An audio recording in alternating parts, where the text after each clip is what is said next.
Redditors who have died and come back to life? What did you see? Before we start with the first story, please hit a subscribe and ring the notification bell to stay updated with us. Number 10. My dad's heart stopped when he had a heart attack and he had to be brought back to life. He kept the paper copy of the heart monitor, which shows he flatlined. He said he felt an overwhelming sensation of peace, like nothing he had felt before. I almost drowned, and I felt the same thing. Immense peace for some seconds. This is the feeling. Me too. Almost drowned. I panicked and flailed for about a minute or two, and when I finally gave in and knew that I wasn't going to make it, I felt this profound sense of peace and acceptance. That a stranger who saw me drowning pulled me out. But I'll never forget that feeling. Number 9. Black void.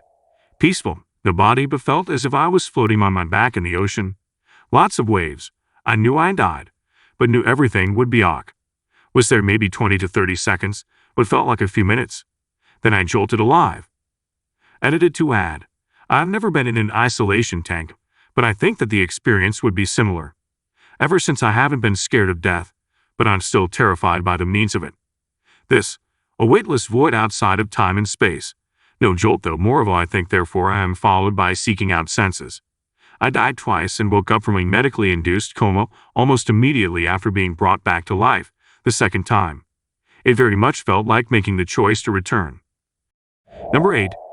My grandmother, who none of us ever knew. She died in 1930. She told me to go back. I was in a coma for 2 weeks. I passed out from seizures/low blood pressure, and one time I was apparently for a while. Sometimes I stop breathing when it happens. One time I heard my granduncle had passed away about 11 years earlier telling me, "It's not time, you have to go back." Like others say, there's a very peaceful feeling that comes over you and acceptance. Number 7. Nursing in the ICU. We've had people try to die on us many times during the years, some successfully. One guy stood out to me. His heart stopped. We called a code working on him, and suddenly he comes to. We hadn't vetted him yet, so he was able to talk, and he started screaming, "Don't let them take me, don't let them take me, they are coming." He was scared and yelling. Then he yelled a little more as we tried to calm him down. He screamed, "No, no," and gestured towards the end of the bed, and died again. We didn't get him back. It was seriously creepy. We called his son to tell him the news, and the son said basically, "Good, he was ESOB." My grandmother was near death, for months. All the hospice nurses and us, family, were amazed at how she was still mentally sharp and hanging on overall. But for all those months, she kept telling me how she was having these horrible dreams of people at the foot of her bed. She didn't see their faces. They were just figures. Sometimes they would grab at her and want to take her somewhere. Sometimes she would ask them questions, but they wouldn't answer. She became afraid of going to sleep. So I often stay with her so she could hold my hand if she got scared. All her hospice nurses said that seeing people or a patient talking about taking a trip was common. But usually these figures brought on a sense of peace. But my grandmother was genuinely terrified of the figures. I always wonder if she's okay. Number 6. I've posted this before, but I always like to chime in on these kinds of threads. This near-death count. I had a blood pressure of 40/60 and at 104 degrees plus fever, and was out of consciousness for a solid 3 days in the critical care unit in 2005 after I contracted bacterial endocarditis as a result of low immunity and a heart defect. I spent those days floating above my hospital bed, looking down at the room, my body, nurses checking on me, visitors. When I came to 2 days later, I could recount exactly who had been to visit me, who had stayed the night in the room with me, and conversations they had between each other while I was out. While I was floating, it was warm and there was no pain, not even gravity to hold my limbs down. Although I knew that was my body below me with all the tubes and wires coming out of it, I was at peace with the situation. All of my anxieties were gone. There was no tunnel of light or dead family, just me attached to my physical body by a thin silver ethereal cord in a state of total bliss. Number 5. My sister, around 6 years of age that time, drowned at our local pool. Basically, when she was recovered from the water, she had no pulse, was very blue, also wouldn't spit out water after the rescuers did basic life support at mouth to mouth. She was brought to a nearby hospital, and that saved her life. While in the hospital, our aunt was talking with her, asked her if she remembered anything while she was unconscious. She was unconscious for probably 2 days.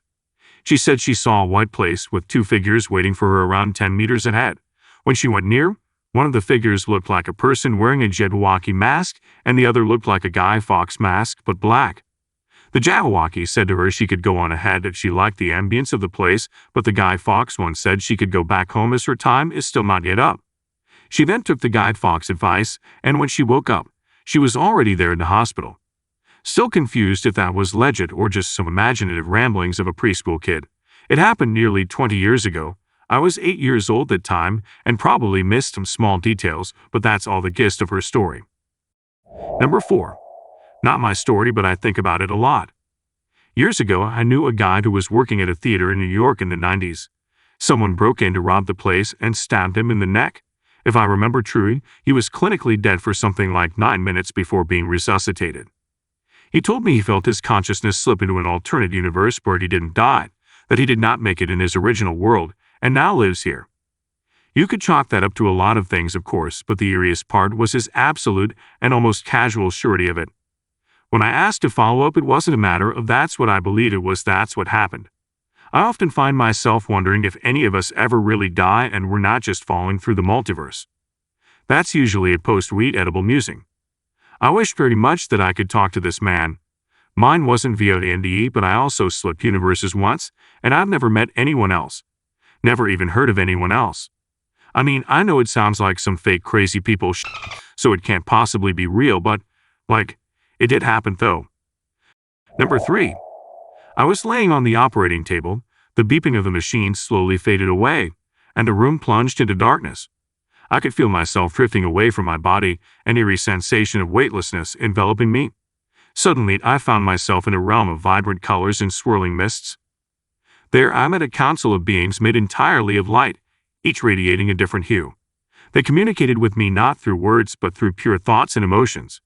They showed me the history of the universe, from the birth of stars to the formation of galaxies, in the blink of an eye. But the most astonishing part was when they presented me with a choice to return to my earthly life or to explore the mysteries of the cosmos. I was tempted by the unknown, but the thought of my family brought me back. With their guidance, I descended through a tunnel of swirling energy and woke up in the operating room, gasping for breath. I can't fully explain the overwhelming emotions I experienced during that journey, but I know that there's more to existence than meets the eye. It's a story that still haunts me to this day, a glimpse into a world beyond our understanding. Number 2. My dad died for a couple minutes around 2015. He said he was driving his truck on the freeway, no traffic, just cruising. He came to when he heard one of the doctors calling his name. When he passed away 5 years ago, he was left brain dead. I told him it was okay to go and to just drive his truck. That was a nice thing to say to him. I can relate. My dad died this summer after a debilitating struggle with Parkinson's. In his last days, I told him I was sorry he had to deal with all that pain and suffering. It sounds really simple, but I had never felt comfortable saying it to him prior. It was too hard to confront. It's sad that he's gone, but I'd feel at peace now that he is no longer suffering. Number 1. Overwhelming peace and happiness. A bright, airy, and floating feeling. I live a very stressful life.